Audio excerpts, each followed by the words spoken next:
All right, we're glad to have you back. The Democratic Republic of Congo is on the precipice of another political disaster with the refusal of Joseph Kabila to leave office after his tenure as president expired on December the 19th, 2016. Indeed, Kabila has been in the saddle for 15 years, 10 of them as a democratically elected president.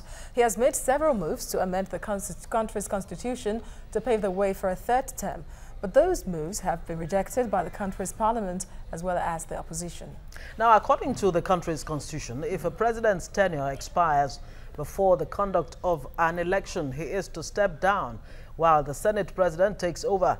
But Kabila, that's Joseph Kabila, has defied this provision, leading to several protests that have claimed the lives of hundreds.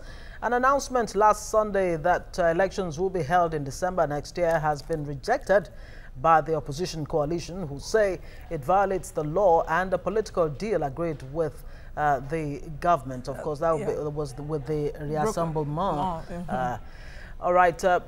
Well, let's look at all of these issues and more with Cyril Abaku, a senior researcher at TVC here. Good morning. Good to see you again. Thanks, ladies. But with the latest development, we've heard that Joseph Kabila actually has said, look, I'm stepping down. I'm jettisoning that whole idea of a third term.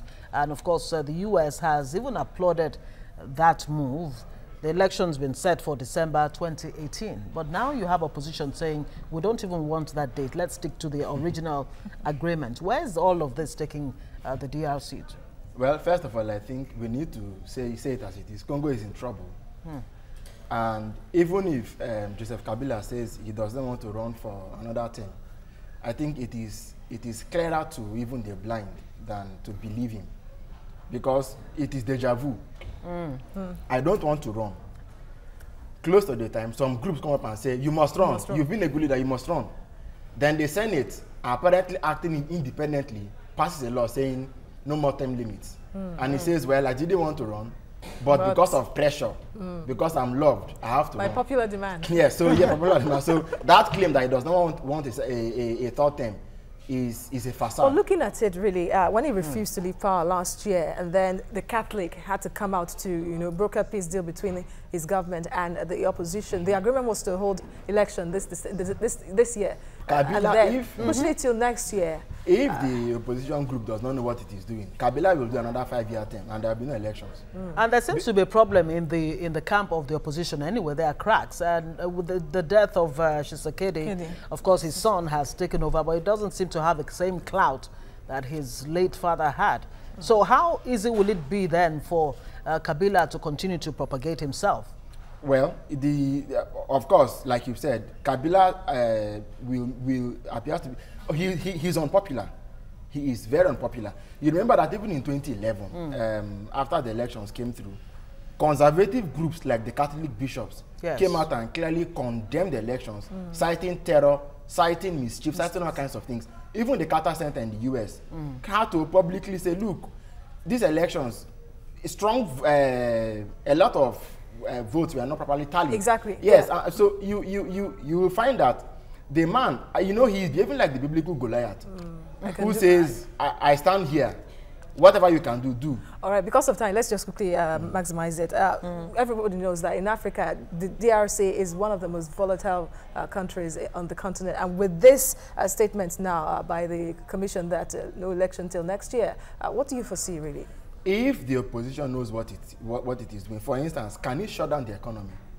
Can they command workers to sit at home and they will obey them? Because with what is happening now, Article 75 and 76 of the Constitution says that if the president will not is for any reason not able to rule, say for instance his tenure expires and there are no elections or whatever, the Senate president should take over. Now Kabila said he will not take any of that. And then nobody, you can't stay of the Constitution. You can't stay in power for longer than you're mandated to stay when there's no law backing you to stay. So effectively, he has suspended the Constitution. So if the opposition is looking at constitutional means to unseat it, they are wasting their time. As it is today, Congo is under military rule. So what they are going to do is to mobilize, is to instigate mass mobilization for popular social action. Which is what they are doing already, and they are saying people should even stop paying taxes. They said some months ago that postponing the elections was the declaration of war. But so if they took Kabila, if they took the shift of the elections as an assault, for instance, you know, what have they done in terms of defensive strategy to say this is our own counterpunch? They've not done anything very substantial. Can they do? Can they? That's the point. Really, what are the options? If they don't have, if they don't have what it takes to non-violent options. Well, not violence, but I mean popular action. Well, they need popular action. Okay. You need popular action to, you know, be able to hold the government to a standstill where they have to hold discussions. The earlier discussions they had about holding elections in the middle of this year, the election body comes up to say we are shifting it unilaterally. I don't think that because the commission said it was not able to, you know, gather electoral roll, and then you wonder if it was a what plan. They are saying is that they need to hold census before they can hold the elections. And the issue of Congo is big. With what electoral role anyway, but because of time we have to end it there. Thank you very much for your analysis. All 70 million people DRC people Thank really you have a for problem. your analysis at this time. All right.